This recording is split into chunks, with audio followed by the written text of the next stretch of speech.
So hi everybody, good morning and welcome to the seminar. Today we have Professor Marco Borga from the University of Padova with us, and Efrat Maureen will present him. So take it away. Okay, thank you. I hope you hear me. So I'm very, very happy to present Marco Borga is professor at University of Padova. Marco is working on research of rainfall, runoff, flash floods, processes, modeling, including the impact of climate and the impact on geomorphology. I can say he's a world-leading scientist in this area.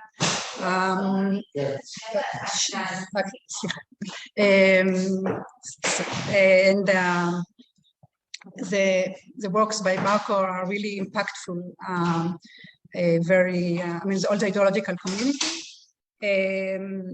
Marco also is a chief editor in Journal of Hydrology. He has many papers. I don't know the number, but a lot. He led several projects in Europe on flash floods and other. I just want to say that this Zoom seminar, it's really opportunity to have talks like that from Marco from Italy, but I do hope that we'll find the opportunity for Marco to come to Jerusalem and give a face-to-face seminar. That would be really great. So I think this is, at this point, I will stop. There's a lot to say, but I will give the stage to Marco to give a talk about the extreme rainfall and the impact of climate, which is, of course, the main driver of floods. So Marco, please. Well, ciao Efrat, ciao Uri. Thank you very much for this invitation and for the super nice introduction. And thank you everybody for connecting to this lecture. Today, as Efrat introduced, I will describe some of the work we are recently doing on analysis of climate change scenarios of extreme precipitation at subdaily temporal aggregation over the Alps, basically, and using convection permitting models. And I'm trying now to share my presentation here now.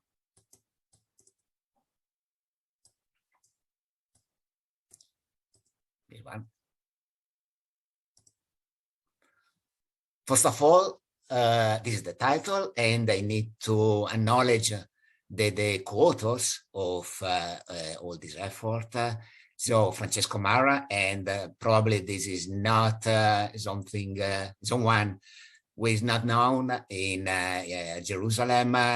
Francesco spent a number of years in Jerusalem, and it was during that period that he developed the SMED distribution that I am now using in this work. And Eleonora Dallan, who is working on these topics since a couple of years and had a key contribution on what I am showing now. And there are also a number of other collaborators like Marco Marani and other researchers from the University of Padova. So this is a really collective work, and I am just trying poorly to coordinate these people. So changes in future subdaily extreme precipitation with a focus on convection permitted scale, and with a focus on an alpine transect, so which means in a rugged orography context. Well, this is the overview. So I am now first introducing the topic of the convective permitting models for climate change analysis, and then I will show why this concept, the simplified metastatistical extreme value model for rainfall statistical analysis, is really needed in that context. And then we will navigate across a number of results from the application of this model, the simplified metastatistical extreme value model, on this CPM simulation over an alpine area in Italy. So starting with the extreme rainfall context, well, we know that the future is not what it used to be. This is a sentence by not a scientist, not a climate scientist, neither an hydrologist. It is a famous basketball player, Yogi Berra. And this is particularly evident when we are navigating a pretty interesting and long time series of daily rainfall observation in Padova, which are covering since 1725 to 2006 in this figure. And what we can see here, with some application of models that I will discuss later during the presentation, you can see immediately that there is a huge temporal variability in this time series. So starting from the start of the observation and more than 200 years later, the precipitation is varying from slightly less than 100 millimeters to more than 160 millimeters. This is the representation of the time series of the 100-year rainfall. So it is already a quantile. And this is posing a number of problems to hydrologists and to, more broadly speaking, to decision makers. If we are taking a 30 years observation period for making our estimation of the quantile, and if we are considering this kind of infrastructure lifetime, for instance, 100 years, we see that there is a huge impact of climate on the variation of the quantile over the lifetime. And this is really interesting from the scientific point of view.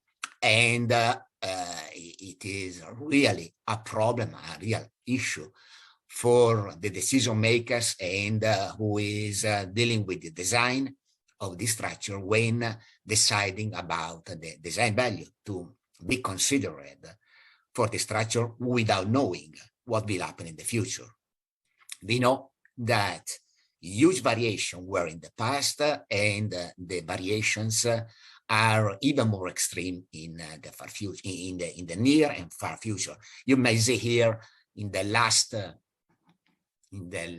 part of this time series, basically starting from the 1960s and moving on, there is a huge increase moving from around 115 to 160 millimeters in a span of 50 years, basically. So the focus here will be on subdaily extreme precipitation. Why? We are living in a region characterized by rugged orography, and it is exactly this type of rainfall of precipitation events that are bringing major disasters like debris flow and flash floods. So this is the basic interest suggested by operational applications for this type of analysis. And this is, in this slide, I would like to discuss where we have some confidence in quasar solution SCM projection, and where high resolution models are needed in order to provide accurate projection for climate change scenarios building. And we can see here that when we are dealing with seasonal mean precipitation or wintertime precipitation intensity, we can have confidence in pretty coarse RCM model projections.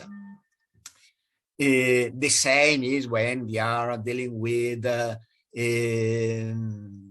lightning and hail, but things are quickly changing when we are considering summertime rainfall intensity and duration, or perhaps winds. So for this type of phenomena, we need very high resolution kilometer scale model for accurate projections. Here we have the horizontal grid spacing of regional and global atmospheric models, and the corresponding horizontal grid spacing required to capture key atmospheric features. So here we move from planetary waves to cyclone waves to tropical cyclones, and then we move from thousands of kilometers to 10 of kilometers. And if we want to really be able to take a picture and to simulate cumulus convection and a turbulent mixing, we need to move from 5 kilometers and less. So this is the scale that is really important if we are considering subdaily extreme rainfall that is producing the type of impacts I was describing before. So this is the realm of the convection permitting models, for which we have a number of different structures, from limited area modeling to global CPM climate simulations that are now trying to be developed, superparameterizations, and stretched grid models. What we will consider today in this presentation are the cases of limited area modeling, for which we have a global CPM producing boundary conditions, and for a specific area we have the application of the CPM model concept. Clearly, we are dealing with models that are subject to pretty important computational constraints. Indeed, this type of simulations are posing a number of computational challenges. Indeed, we are dealing with small horizontal grid spacing, which in turn demands small time steps, in many cases below 60 seconds, in combination with many model levels, which are typically more than 50.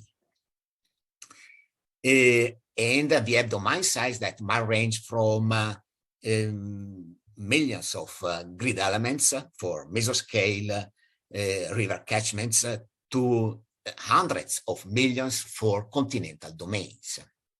So what that means is that these CPM climate simulations are computationally very demanding, requires specific approaches and solutions. And as a matter of fact, these CPM simulations are typically constrained at this time to decade simulations. And at this point, if we are considering from one side the need to use CPM simulation for capturing the scale required for extreme rainfall representation, and on the other side, the need to provide quantiles that are characterized by high return time, we have here a real problem. From one side, we have the models, we have the representation of the physics that is probably moving to overcome fundamental problems. But on the other hand, we have simulations that are characterized by basic problems in terms of duration, in terms of length of the simulation, in order to provide data for return time estimation that are typically considered for engineering context. So we need now to ask ourselves how a short time window like a decade might impact extreme rainfall analysis. And for this, we have very important stories to be recalled in hydrologic statistics. First of all, in order to be consistent with our operational problems, we need to focus on pretty large return time. Here I am displaying this this figure showing the risk of failure over a planning period. And the basic tenet of this figure is that even if a 100-year retro time seems pretty long as a retro time estimation, what this bring when, for instance, we have a design life of just 20 years is that the risk of failure over these 20 years is around between 0.1 and 0.2, which is pretty high. And when, and this is a well-known result, when the number of years is equal to the retro time, the risk is approximately equal to 0.63. So it is pretty high. This means that it is important to develop frameworks and procedures that might be able to provide estimates for this kind of retro time ranging between 50 and 100 years and even above that. And we have a problem of sample size, obviously, when we are dealing with this type of high retro time. Indeed, it is well known from hydrologic practice that a quantile of a retro period given T can be reliably estimated from a data record length when n only if T is less than n. And we have an interesting historical example here. This is the first, I am moving here now. This is the first numerical experiment that was provided, that was generated by using the Gumbel distribution. And inverting the Gumbel distribution, the model was used to generate a number of 20 years long sample size, and on this sample size, the Gumbel distribution was estimated and displayed on this figure. And we have an appreciation of the uncertainty that this sampling uncertainty is bringing. If we are looking to retro time of 20 years, we can see here that the uncertainty is already pretty high. But when we are moving to retro near of 100-year retro time, the uncertainty is really exploding. So we need to develop a procedure in order to constrain this uncertainty. And historically, the procedure of choice for hydrology was the regional frequency analysis, where we are trading space for time. Essentially, regional frequency analysis augments the data from the specific site of interest by considering data from neighbors sites where we feel that the phenomena have the same frequency distribution of the site of interest. And based on this type of procedure, we are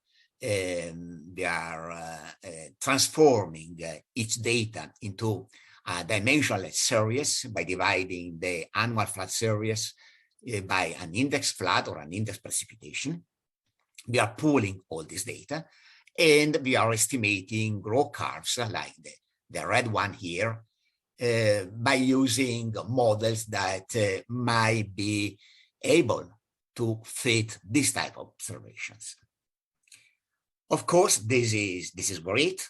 This type of concept has been used for more than 50 years in the hydrology theory and practice, but there are fundamental problems with this.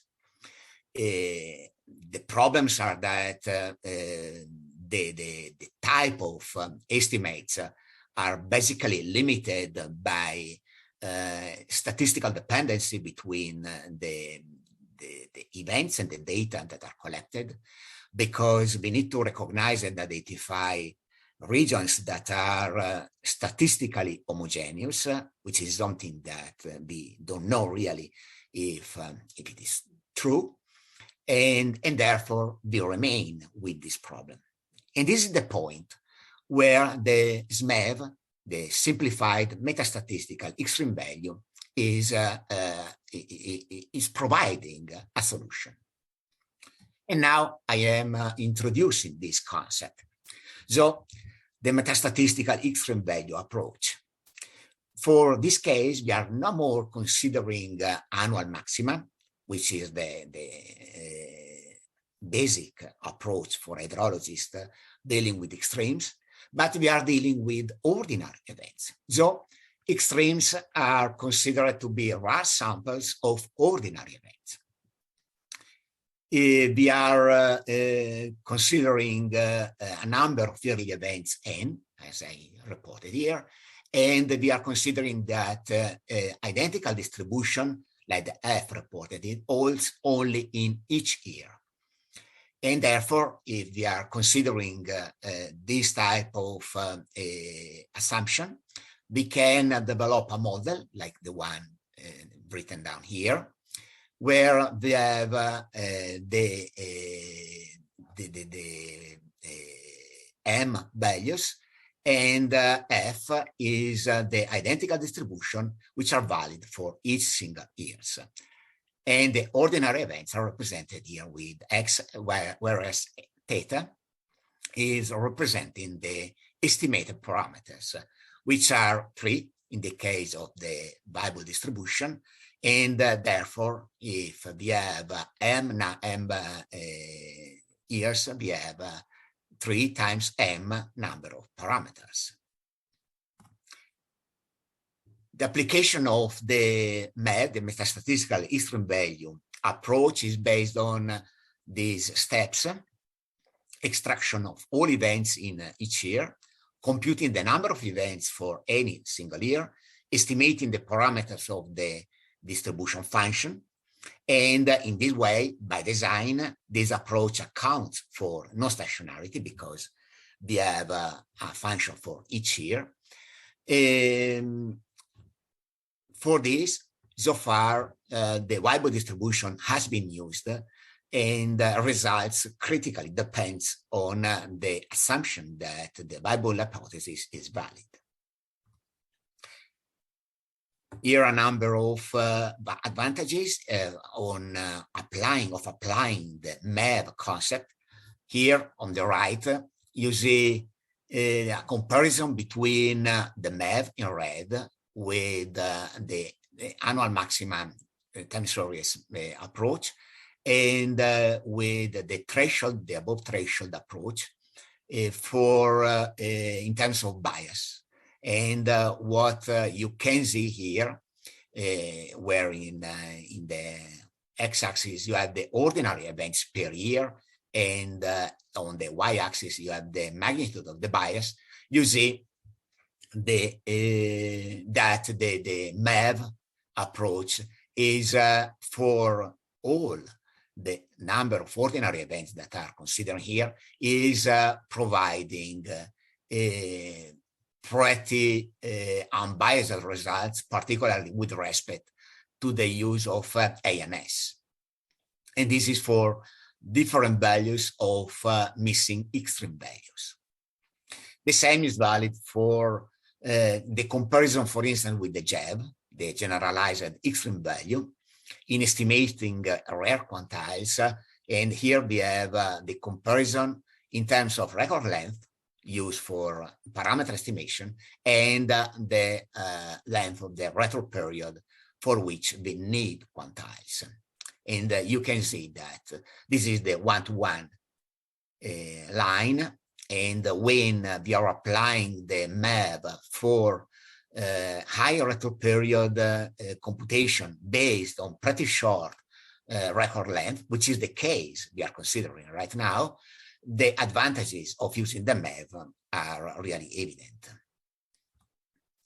There is also a simplified metastatistical extreme value, which has been developed by Francesco Marra, which is the same as the metastatistical extreme value, but which is neglecting the interannual variability.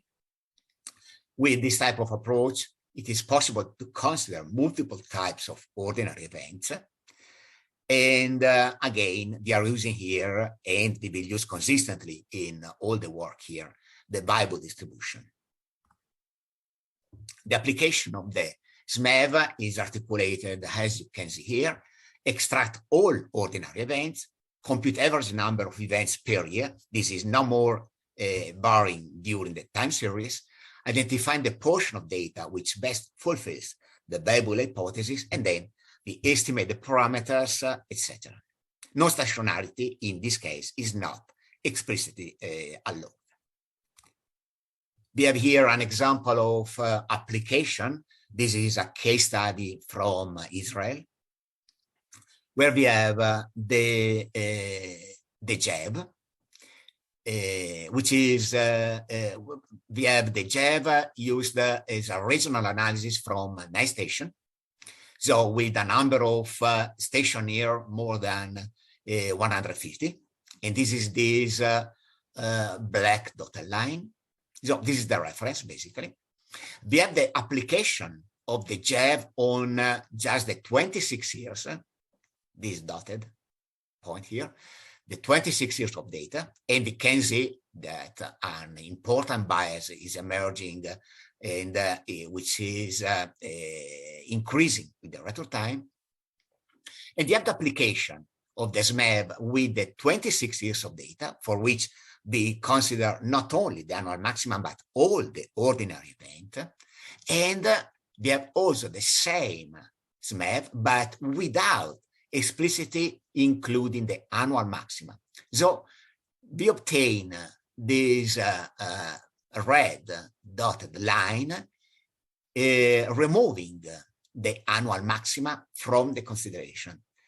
And this is particularly interesting. We see that these two estimates are pretty close to the reference, which is giving credit to the power of this type of approach.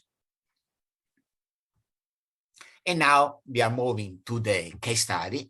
So what we are obtaining when applying the SMEV concept to convection permitting simulation in an area characterized by rugged orography. This is northeastern Italy. This is Venice. We have the Venice Lagoon here around. And we have basically three administrative areas: Veneto, Trentino and Alto Adige. And what is interesting here is that we have an area that is moving from plain areas close to Venice and Padova to pretty high mountains, with mountains that are close to 4,000 meters above sea level, and therefore with a pretty complex orographic context, and which provides also complex climatic areas.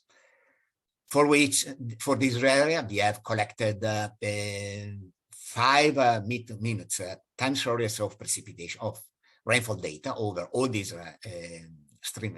rain gauges, with a focus particularly on the 2000-2009 historical period, because this is the historical time slice, which we will see in a while. We have carried out a pretty extensive quality control of the data, and we have aggregated the data to 1 hour, because this is the minimal time step required for CPM comparison. This is the time slice we are considering. We are considering 2 historical periods: one 2000-2009, for which we have observation on the boundary and on the boundary condition, and another one 1996-2005, for which we have global models as the boundary condition. The first one means that we can use history. We can use time series that should respect the history. And in the second case, we should time series that only respect the statistics. And we are considering 2 periods for the future: one near future, 2041-2050, and far future, 2091-2100. And first, we consider the quality of the historical simulation. We have considered either the quality of the historical simulation, both in terms of annual cumulated values, which are this one.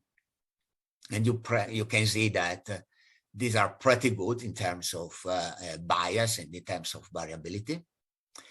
In terms of annual maximum, and again, you can see that the median is pretty well represented, even though we have huge variability. And we can see now in a while how we can describe this variability.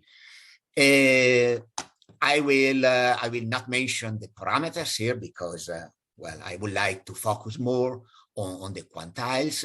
And here we have 10, 20 years and 50 years quantiles, and we can see again that in terms of biases in the median, the quantiles are pretty well represented, but the uncertainty, the variability around this median is pretty large.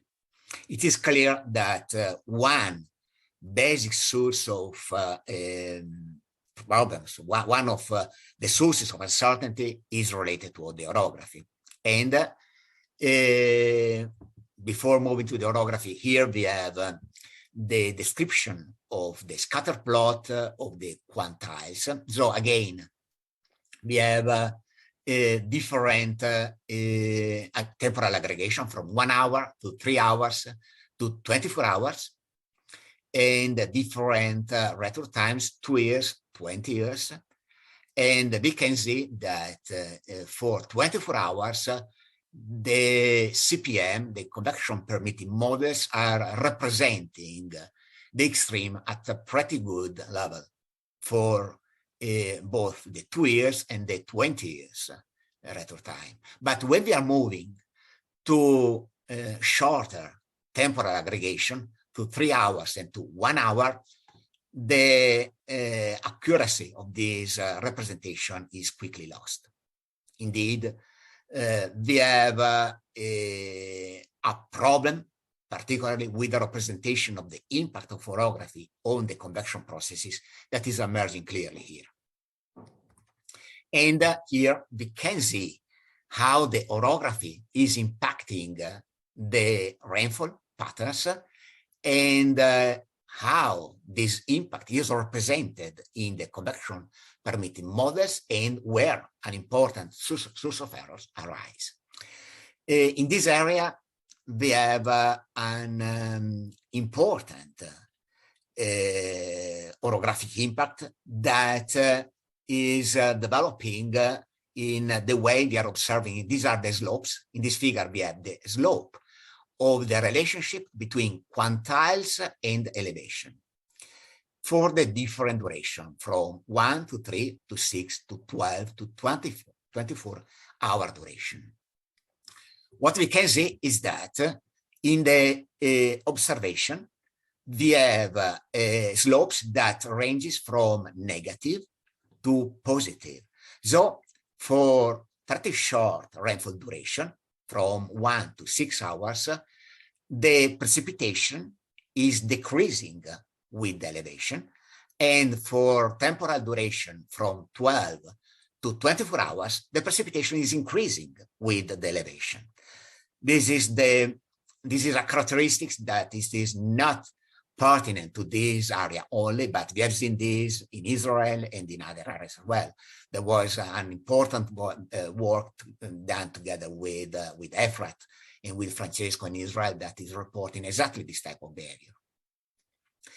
And we can see here how the CPM are representing this type of behavior. We can see immediately that the slopes are much higher for the convection precipitation, convection permitting models.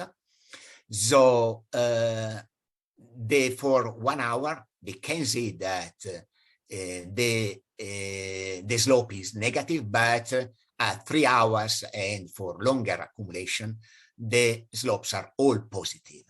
So there is a higher impact of orography on the precipitation, and this type of impact is pretty far from the observation. And this reflects itself on the relationship between the biases and the elevation that we can see here. Avoiding to consider here the shape and scale in the median bias, but considering only the behavior of the quantile, we can see that the differences we have seen before reflect themselves in this type of scatter plot, in this type of regressions, where we have in yellow the 6 hours and in red and in blue 1 hour and 24 hours. And this reflects exactly this type of behavior we are seeing here. Now, moving to what we can learn from the scenarios, from near and far future scenarios.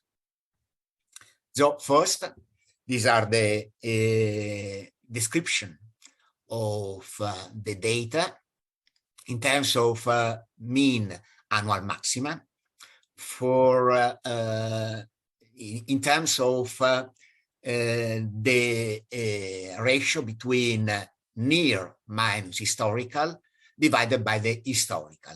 So this is how the near future will diverge with respect to the historical, to the decade from 1996 to 2005. Indeed, for this case, we are considering the historical scenario that is developed based on global models used at the boundary condition.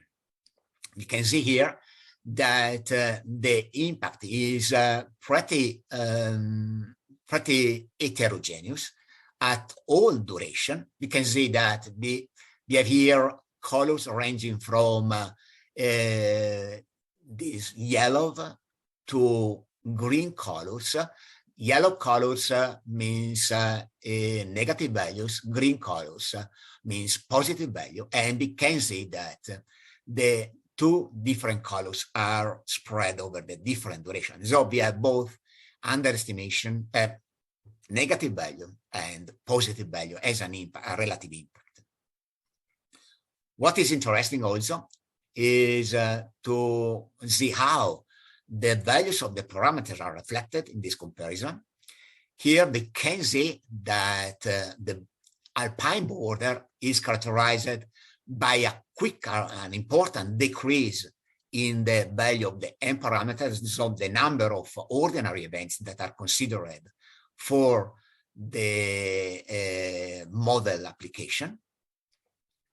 We have also the emergence of the impact of the orography in this area, and we can see that there is also a coastal effect here.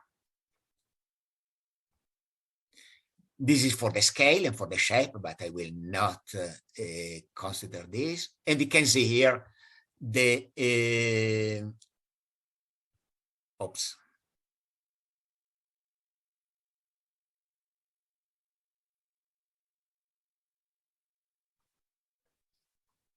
I think that I worked on lately on the presentation, and I have removed one of the figures with the quantiles.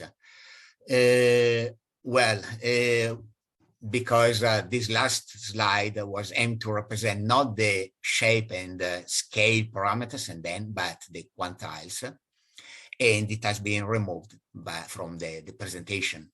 What I would like to emphasize here is that the quantiles are increasing, considering the near future, by reducing the temporal aggregation. And I am not commenting this figure, I am commenting the figure that should have been reported here instead of this one. The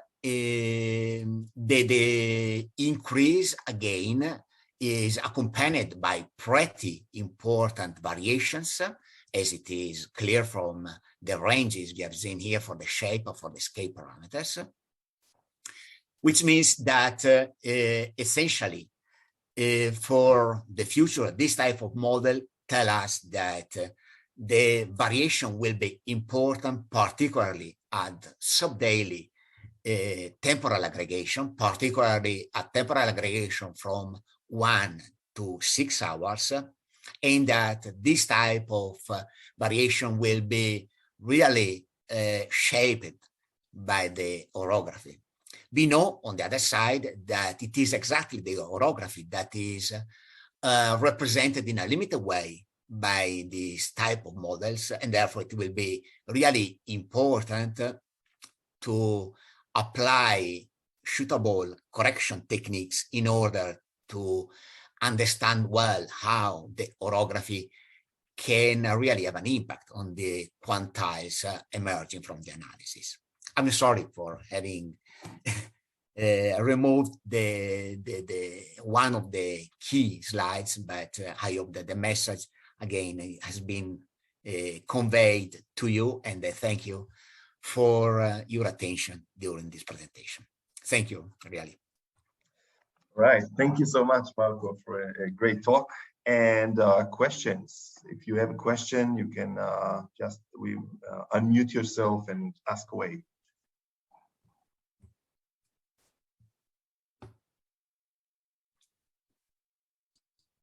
Hey, Marco. Thank you very much for the presentation. I have one question, or maybe just I want to hear your opinion about the fact that the CPM is not representing the orography well, or is not representing the slope of the precipitation intensity with orography well. So do you know to say something about this? And maybe did you check it with higher resolution CPMs? Is it getting better or worse? I can thank you for this question. In the slope analysis that I reported before, it is here.